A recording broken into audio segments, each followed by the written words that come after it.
नमस्ते, आदाब, सत श्री अकाल, नमो बुद्धाय। This is Shukla and welcome back to my channel. आज मैं लेकर आया हूं प्रिजनर्स राइट्स के बारे में। पर इतना नैरो टॉपिक क्यों चुना? नहीं भाई, नैरो नहीं है। यहाँ पे प्रिजनर्स राइट्स की थोड़ी बात होगी। अरेस्टेड पर्सन का सफर, जो सफर अरेस्ट से शुरू होता है और जेल पे खत्म होता है, इस बीच जितने भी सफर में IIT आते हैं, IIT यानी investigation, inquiry and trial, mnemonic से याद रख लो। तो इनमें कितने भी राइट्स का ऑल्टरेशन जो होता रहता है, कोई डिडक्शन होता है, कोई एडिशन होता है, सब कुछ बताऊंगा। तो इस जर्नी में मेरे साथ रहना। और याद रखो, कमेंट सेक्शन खाली पड़ा है। तुम लोगों ने कमेंट नहीं किया अब तक, ना लाइक किया है, तो जाओ लाइक शेयर सब्सक्राइब कर दो यार। मेरा काम है तुम्हारे तक वीडियो पहुंचाना, तुम्हारा भी तो कुछ राइट है ना। क्या राइट है? Right to like, right to comment and right to subscribe, obviously yes. तो कुर्सी की पेटी मान दो क्योंकि मौसम बिगड़ने वाला है। तो आइए शुरू करते हैं।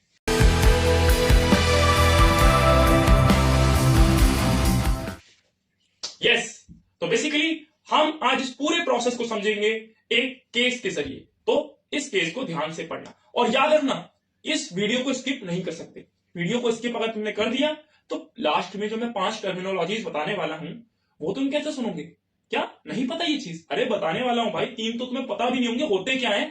तो ध्यान से चलते जाओ, सुनते जाओ और मजे लेते जाओ। पहली चीज, केस। केस में मैं अपने आप को इंक्लूड करता हूं। मान लो मैं किसी मार्केट में जा रहा हूं और मुझे पुलिस ऑफिसर अरेस्ट कर लेते हैं, तो मैं क्या करूंगा? सबसे पहली चीज उनसे पूछूंगा, what are the ground of arrest, जिसमें मैं अरेस्ट हो रहा हूं। Section 47 of the BNSS, right. Now जब वो मुझे ग्राउंड ऑफ अरेस्ट बता देंगे तो मैं उनसे दूसरा सवाल पूछूंगा, जो मेरा दूसरा राइट है, right to look up for the arrest warrant, कि मेरे नाम का अरेस्ट वारंट भी है आपके पास, जो आप मुझे यहाँ पे हैंडकफ्स पहनाने आ गए।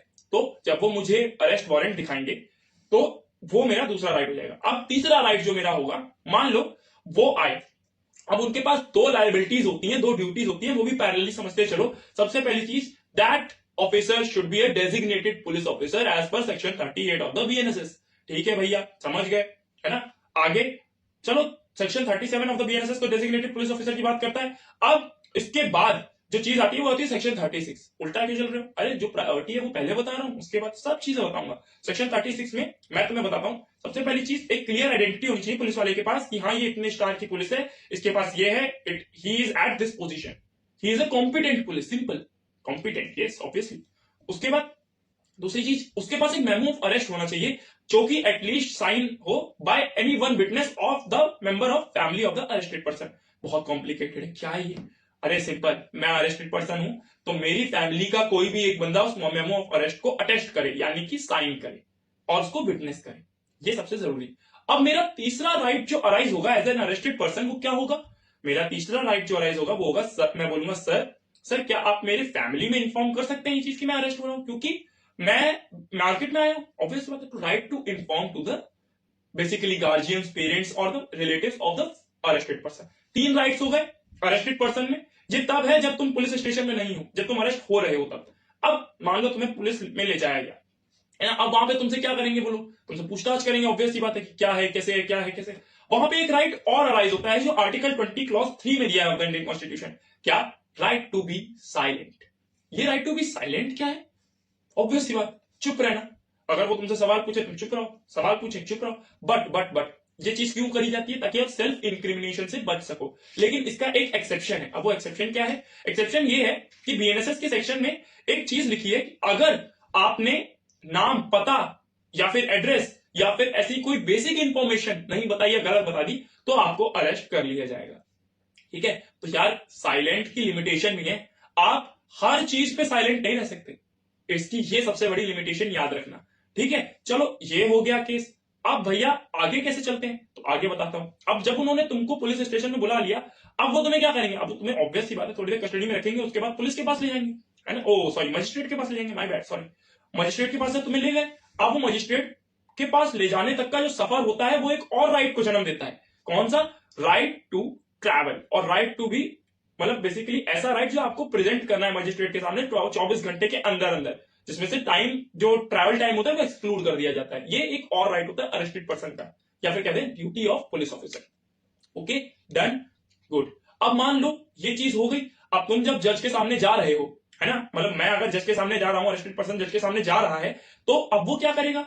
ऑब्वियसली बात है, अपना केस खुद थोड़ी लड़ेगा। It is not a fighting, it is literally court room. तो वहां पे एक लीगल रिप्रेजेंटेटिव की जरूरत पड़ेगी, जो कि आर्टिकल 22 और सेक्शन 38 में दिया है, that is section 38 of the BNSS. Obviously बात है। तो इसमें क्या कहा गया कि एक अरेस्टेड पर्सन के पास राइट है कि वो अपना खुद का लीगल रिप्रेजेंटेटिव चुन सकता है अगर वो चाहे तो।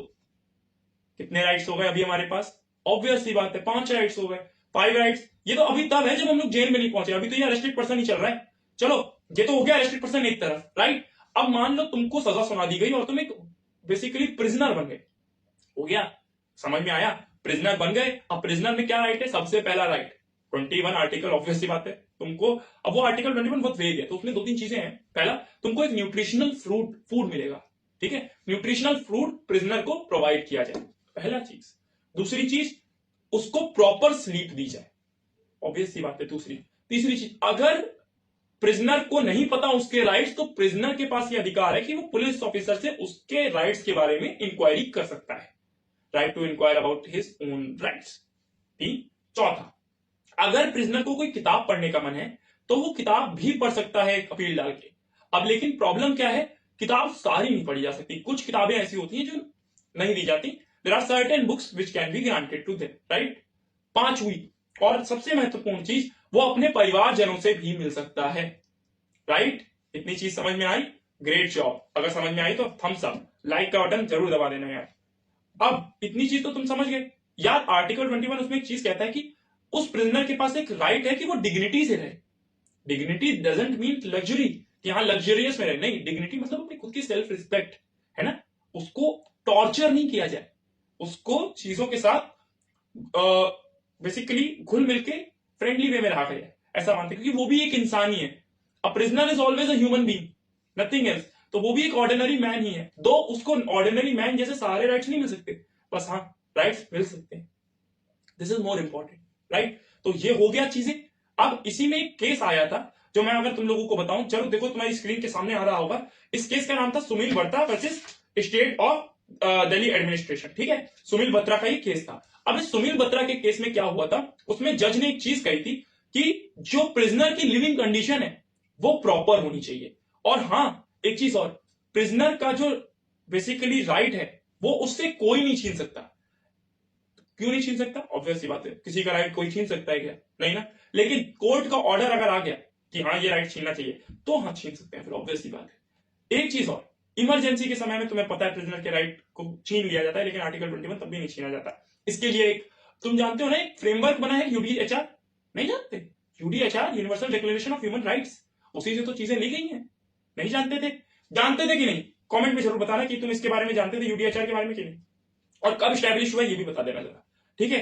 तो एज प्रोमिस्ड ये चीजें हो चुकी हैं जो मैं तुम्हें प्रिजनर्स राइट्स के बारे में बता चुका हूं। अच्छा एक बड़ी इंपॉर्टेंट चीज है जो मैं तुम्हें लास्ट में बताने वाला था, 5 टर्मिनोलॉजी से पहले वो भी बताता हूं। देखो तुम जानते हो आर्टिकल 326 जो है वो राइट टू वोट की बात करता है। बेसिकली ये हमारा एक राइट है, फंडामेंटल राइट नहीं है लेकिन हाँ एक राइट है। तो राइट टू वोट में अब क्या है, क्या प्रिजनर्स वोट दे सकते हैं? प्रिजनर्स वोट दे सकते हैं? नहीं दे सकते। क्यों नहीं दे सकते? अरे ठीक है आर्टिकल 326 में तो भैया लिखा है, क्यों नहीं दे सकते? आप गलत बता रहे हो। नहीं भैया सब्र करो, सेक्शन 62 भी तो पढ़ लेते, रिप्रेजेंटेशन ऑफ पीपल एक्ट का। आर्टिकल 326 तो तुमने पढ़ लिया, सेक्शन 62 थोड़ी पढ़ा रिप्रेजेंटेशन ऑफ पीपल एक्ट का। उसमें क्या कहा गया? उसमें कहा गया कि अगर कोई जेल, अगर कोई मतलब बेसिकली प्रिजनर है जो एक लॉफुल कस्टडी में है, एक जेल में है, तो उसके पास ये अधिकार नहीं है कि वो अपना वोट डाल सके। सिंपल, समझ गए? Crystal crystal clear? Okay good. Now moving on to our final topic. ये फाइनल टॉपिक अब क्या है? That are 5 terminologies as promised are here. देखो तुम्हारी स्क्रीन के सामने मैं 5 टर्मिनोलॉजी बोलूंगा और वो पांचों की पांचों मोस्ट इंपॉर्टेंट टर्मिनोलॉजी है। इसमें सबसे पहली है तुम्हारी फरलो। फरलो क्या होती है? फरलो बेसिकली होती है इन, मान लो अगर लॉन्ग टर्म इंप्रिजनमेंट है ना, तो लॉन्ग टर्म इंप्रिजनमेंट में क्या होगा? लॉन्ग टर्म इंप्रिजनमेंट में ऑब्वियसली बात है आदमी बोर हो जाएगा जेल में, तो उसको बाहर के वर्ल्ड से कनेक्ट करने के लिए फरलो दिया जाता है 14 दिन का, ठीक है। एक होता है पेरोल। पेरोल सब जान रहे होंगे, ऑब्वियसली बात है। पेरोल होता है अगर मान लो कोई स्पेसिफिक इवेंट है, मान लो अगर मैं अरेस्टेड पर्सन हूं, मैं एक प्रिजनर हूं, तो अगर मेरे घर में किसी की शादी है, अगर मेरे घर में कोई अर्जेंसी आ जाती है, तो पेरोल पे मुझे छोड़ा जा सकता है for an specific event, right. ठीक है। तीसरी चीज प्रोबेशन होती है। प्रोबेशन बेसिकली एक ऐसी चीज होती है जो बहुत यंग क्रिमिनल होते, क्रिमिनल नहीं कहूंगा मैं, सॉरी, यंग प्रिजनर्स होते हैं, या फिर कहा जाए जो लेस मतलब सीरियस ऑफेंसेस होते हैं, लेस सीरियस ऑफेंसेस, इतना ज्यादा नॉन कॉग्निजिबल हो गए, है ना, और बेलेबल ऑफेंसेस हो गए, और जो फर्स्ट टाइमर ऑफेंडर है उनके लिए ये प्रोबेशन रखा जाता है जिसमें वो कम्युनिटी से खुल मिल सकते हैं, पर under a supervision of an official. Right, got it. एक बड़ी कॉमन चीज है जो तुम लोग सब जानते हो, बेल।